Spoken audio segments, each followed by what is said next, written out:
सुंदर वन के जंगल में टुनटुनी चिड़िया अपने बेटे कालू कौआ और बहू सुंदरी कौवी के साथ रहती थी। एक दिन की बात है। अब तुम इस घर में नहीं रह सकती माँ, जाओ अपना इंतजाम कहीं और कर लो।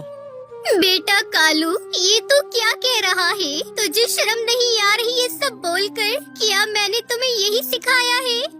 अब मैं रोज रोज के झगड़ों से परेशान हो गया हूँ। वैसे ही मेरे ऊपर बहुत सारा कर्ज है। सुंदरी से भी मैंने बहुत सारा पैसा ले लिया है और ये घर भी उसके नाम है, तो मैं उसे कुछ नहीं बोल। कालू बेटा, तूने अपनी माँ का घर सुंदरी के नाम क्यों कर दिया? और क्या करता, मेरे पास और कोई रास्ता नहीं था कर्जा चुकाने का, तो मैंने सुंदरी से पैसे ले लिए और ये घर उसके नाम कर दिया। अब तुम यहाँ से चली जाओ। मैंने 9 महीनों तक अपनी कोख में तुझे रखा है, तू अपनी माँ के साथ ऐसा कैसे कर सकता है बेटा? बहू तो पराई है, कर सकती है कुछ भी, लेकिन तू तो मेरा बेटा है, ऐसा कैसे कर सकता है तू? बेटा, बड़े नाजों से मैंने तुझे पाला था।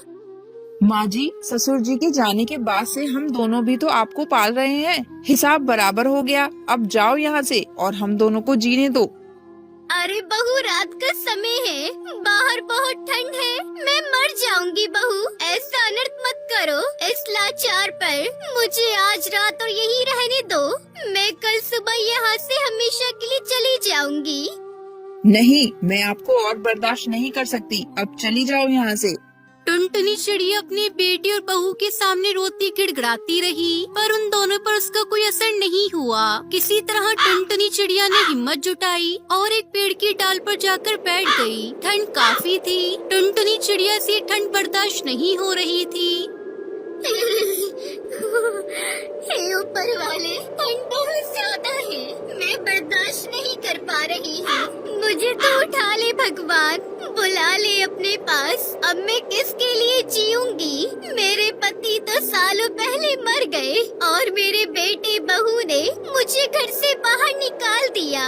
इससे अच्छा होता तो मेरी कोई औलाद ही नहीं होती। अगर ऐसे बच्चे होते हैं तो लानत है ऐसे बच्चों पर, जो लाचार माँ को ऐसी ठंड में अकेला छोड़ देते हैं। अब मुझे अपने पास बुला ले भगवान, मैं हार चुकी हूँ अपनी जिंदगी से।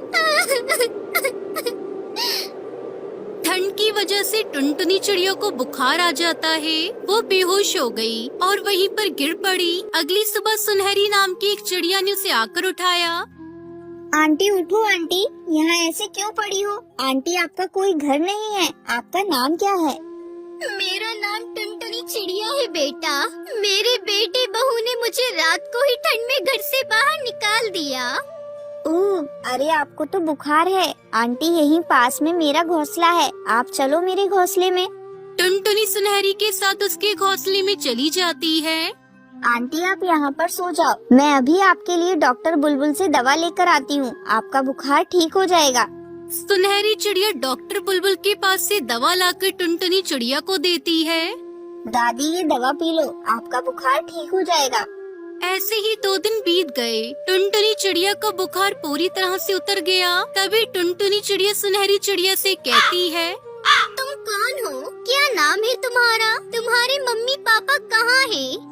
टुनटुनी आंटी, मेरा नाम सुनहरी चिड़िया है और मैं अनाथ हूँ। जंगल के अमीर पक्षियों से भीख मांगकर अपना गुजारा करती हूँ।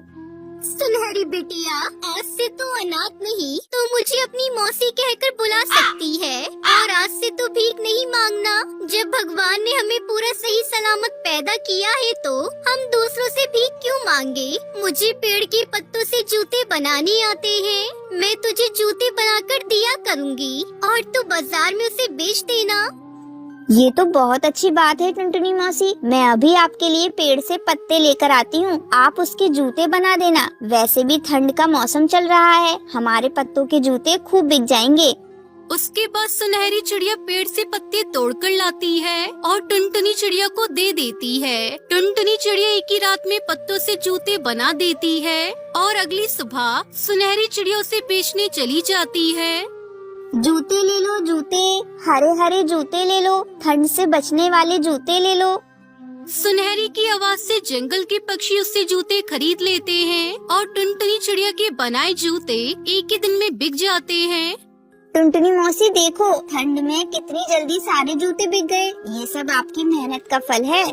नहीं बेटा, तूने भी तो कितना साथ दिया है मेरा, तेरे बिना मैं ये सब नहीं कर पाती।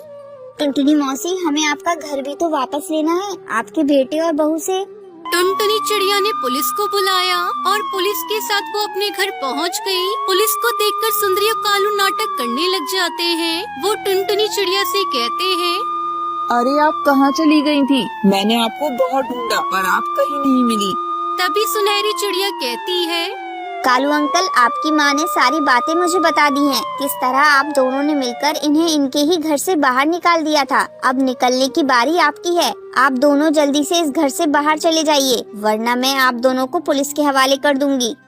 सुनहरी चिड़िया के मुंह से सारी बातें सुनकर सुंदरी कौवी अपनी सास टुनटुनी से माफी मांगने लगी।